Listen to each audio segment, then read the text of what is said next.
নমস্কার বন্ধুরা, আজকে আমি আপনাদের একদম সিম্পলভাবে পনির বানিয়ে দেখাবো। এখন হলুদ লবণ দিয়ে পনিরগুলোকে আমি মেখে রেখেছিলাম, তাতে কড়াইতে তেল দিয়ে সেগুলোকে হালকা এপট ওপট করে ভেজে নিই। দেখুন, ভাজা পনিরগুলো জলে একটু নুন দিয়ে সেগুলোকে চুবিয়ে রেখেছি। এখন আমি দেখুন, পনির ভাজা তেলেতেই আমি এখন দিয়ে দেবো শুকনো লঙ্কা তেজপাতা,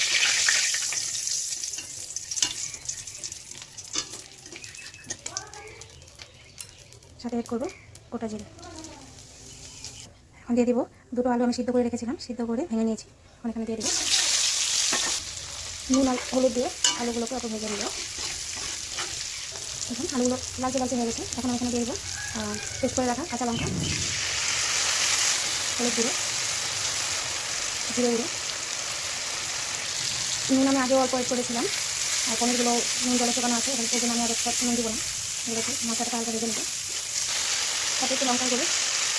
দেখুন, মশলা থেকে তেল ছেড়ে দিয়েছে। এখন আমি পনির সহ যে জলটা রয়েছে সেটা দিয়ে দেবো।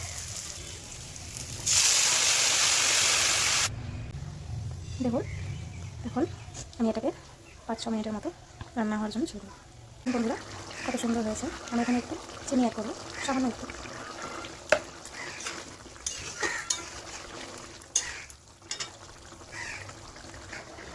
আমি একটু গরম মশলা বেটে রেখেছিলাম, সেটা দিয়ে দেবো।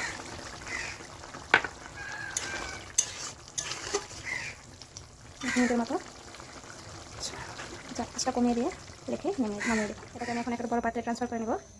দেখুন বন্ধুরা, একদম সহজ পদ্ধতিতে পনিরের ঝোল। Thank you for watching.